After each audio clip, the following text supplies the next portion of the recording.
उठाता। कौन किसान बिल जब देश के अंदर आए थे, कौन अपनी जवानी समर्पित करके आपके लिए करता। हमें और कुछ नहीं चाहिए, आप तो कुछ भी नहीं मांगते हैं। हम चाहते हैं कि मतदान के समय अच्छे लोगों का चयन करो और राजस्थान की सत्ता के शिखर पर धरती पुत्र बैठे इस तरह किसानों को अपनी मांगे मनवाने के लिए सड़कों पे और -2 डिग्री 1 डिग्री 2 डिग्री का तापमान बता रहे थे उस दिन। उस तापमान में भी आप 5-6 बजे तक डटे रहे थे, भूखे प्यासे। और आज से आप मेरे साथ नहीं हो। मुझे याद है 2003 से लेके 25 और 77 से लेके और 2003 जब मेरे पिताजी थे, उनकी मदद आप किसी न किसी रूप में करते थे। मेड़ता से बहुत बड़ा लगाव था और वही लगाव मेरा भी इसी वजह से लगाव, हमारे परिवार का मेड़ता क्षेत्र से बहुत बड़ा लगाव था।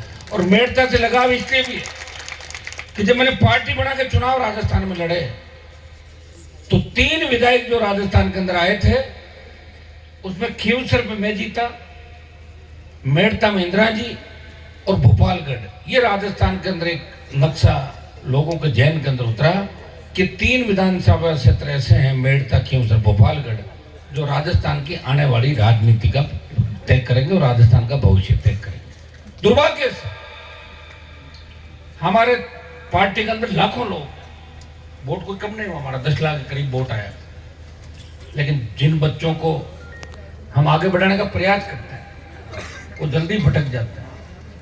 फीलिंग लेते हैं MP की, MLA की, मिनिस्टर की, अभी बने नहीं वार्ड पंच, फीलिंग मंत्री की, पूछे गरवाड़ा नहीं, लेकिन हम तो रहेंगे पूरे। हनुमान जी हैं पूरे, तो फिर हनुमान जी को पढ़ो एक बार, हिस्ट्री क्या है क्या नहीं है, कब हनुमान जी थे, कब आए, क्या क्या हुआ। मुझे कोई कह रहा था कि साहब आप तो ऐसे ही 6-7 बार जीत गए, आपसे तो कोई ठीक है मंत्री बन गया। तो मैंने कहा मंत्री बनने के लिए थोड़ी घूम रहा हूँ, अगर मैं नहीं होता तो 5000 फर्जी नेता राजस्थान में घूमते। कितने? 5000। उनको मैंने साफ कर दिया 5000। फिर एक बार घड़ी मोहल्ला कमाए तो कम कर दिया ना, उनको जैसे जैसे काफिला चलता है वो डाउन होते जाते हैं। लेकिन मेरे साथ जो तैयार हो रहे हैं उनमें 5-10% लोग ऐसे हैं कि पॉपुलरिटी के लिए RLP, और जैसे ही काम का कहते हैं हम तो जा रहे हैं BJP कांग्रेस की भागे। और हमें अगर कमजोर किया तो हमारी पार्टी से भागे हुए हमारे करीबी और नजदीकी लोगों ने हमें कमजोर करने का प्रयास किया। विरोधियों को तो नानी याद दिलाती थी। मैंने राजस्थान के अंदर, पता आपको, वसुंधरा राजे जिसका नाम की तूती बोलती थी, प्रदेश के अंदर जब मुख्यमंत्री थी तब एक व्यक्ति लड़ रहा था, उस समय में MP भी नहीं था, MLA था। हुकार रैलियों के माध्यम से लाखों लोग मेरे साथ आए, आपने मुझे ऊर्जा दी, ताकत दी, और मैंने भी पूरी जवानी इस कौम को, किसान को, शेड्यूल कास्ट को, अल्पसंख्यक को, सबको आपको पूरी जवानी दी और कभी लड़ाने का काम नहीं किया। निजी स्वार्थ के खातिर मैंने झगड़े नहीं कराए आपस के अंदर।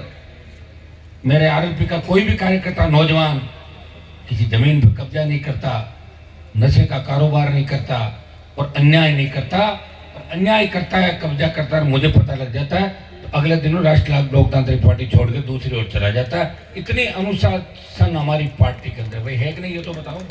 गलत काम तो नहीं करने दे रहे हैं। लाखों लोग मेरे साथ हैं, सबसे ज्यादा नौजवान इस देश के अंदर अगर किसी नेता के साथ हैं तो RLP के अंदर सबसे ज्यादा देश में नौजवानों की पार्टी जो दिल्ली, हरियाणा, उत्तर प्रदेश, पंजाब, राजस्थान, मध्य प्रदेश, महाराष्ट्र के अंदर जबरदस्त समर्थन RLP पार्टी का नौजवान वहां से बैठा हुआ ये करता है कि हनुमान जी को ताकत दो। मैंने कभी नौजवानों का उपयोग नहीं किया। मेरे समाज के शराब के ठेकेदार, भूमाफिया, पूरे जीवन उन लोगों ने अपने लोगों का यूज किया, मुकदमे लगवाए, जमीनों पर कब्जे करवाए, पैसे कमाए, कुछ पैसा 2 लाख 5 लाख मंदिर में दे दिए।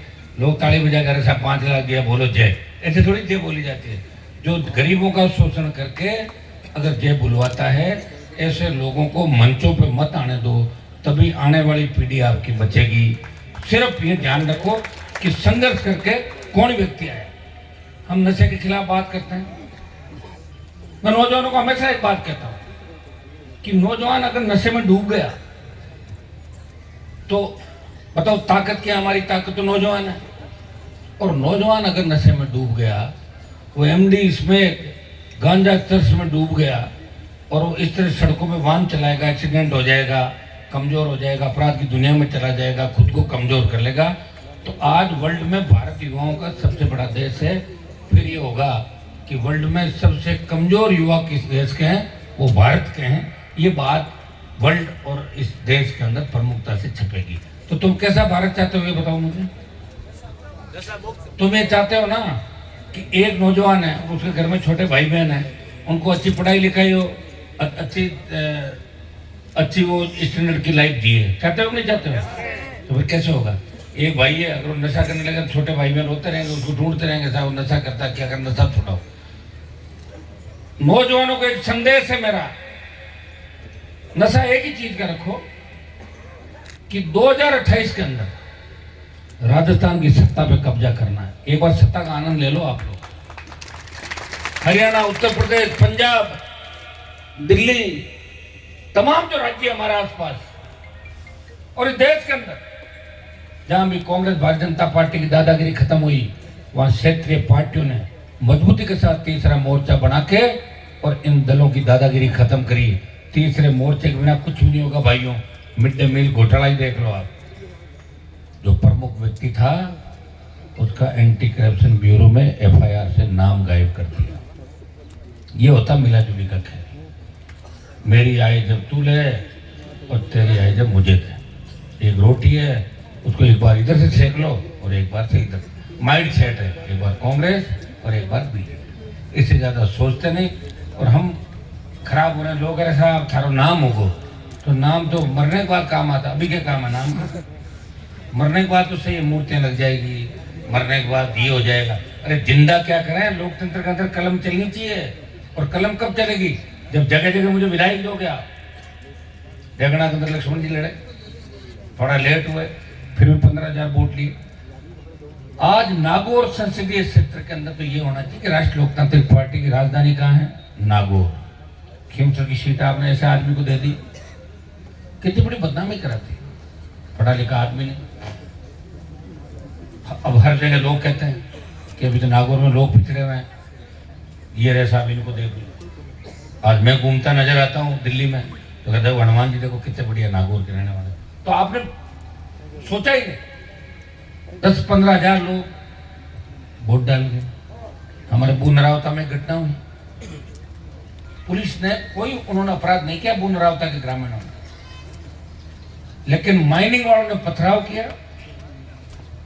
बीजेपी के नेताओं ने कहा कि गलती है गांव वालों की, और गांव के बच्चों को कान पकड़ के पहली घटना है जब गांव के अंदर गरीब बच्चों को घुमाया गया। नागौर के अंदर पहली घटना, इसकी मैं निंदा करता हूं।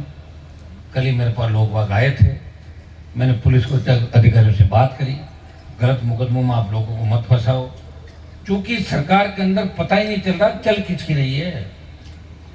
अभी तो बीजेपी के लोग परेशान हैं कि हमें खुद को नहीं पता चल रहा है। अभी तो महेंद्रजीत मालवीय ही छोड़ के गए हैं। 12 की तो सूची आ गई हमारे पास जो 5-4-7 दिन में छोड़ेंगे।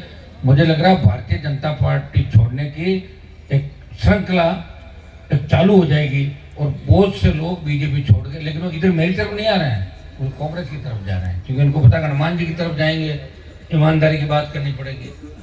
जो रोज पार्टियां बदलते हैं, ईमानदार व्यक्ति रोज पार्टियां नहीं बदलता। मजबूरी के अंदर हो सकता है कि जब पहले कांग्रेस बीजेपी 2 ही दल थे राजस्थान में, तब लोग कांग्रेस से नाराज होकर भाजपा में जाता था और भाजपा से नाराज होकर कांग्रेस पार्टी में जाता था। दिलीप जी जैतान से चुनाव लड़े, एसपी के उम्मीदवार थे, मैं गया इनके प्रचार में, इतनी बड़ी रैली थी, हमने सोचा 20,000 से जीत गए और 2 दिन के अंदर वोट 5-7-10 हजार वोट कट गया। हमें सोचना होगा, आज हमें अंतिम जो पायदान पे खड़ा है, चाहे वो शेड्यूल कास्ट का आदमी, चाहे ओबीसी का, चाहे दूसरा है, आपका तो आरक्षण खत्म कर रहे हैं। कैसे करें बताओ? हर चीज प्राइवेट सेक्टर के अंदर दे रहे हैं। ये तो हमारे जैसे लोग बैठे रेल को भी दे देते, बीएसएनएल को दे देते, और प्राइवेट सेक्टर में जब दे देंगे तो आरक्षण को कौन पूछेगा? एक भर्ती जो निकाली राजस्थान सरकार ने, उसमें देखिए किस तरह SC ST OBC के आरक्षण के साथ छेड़खानी की और कम आरक्षित वर्ग की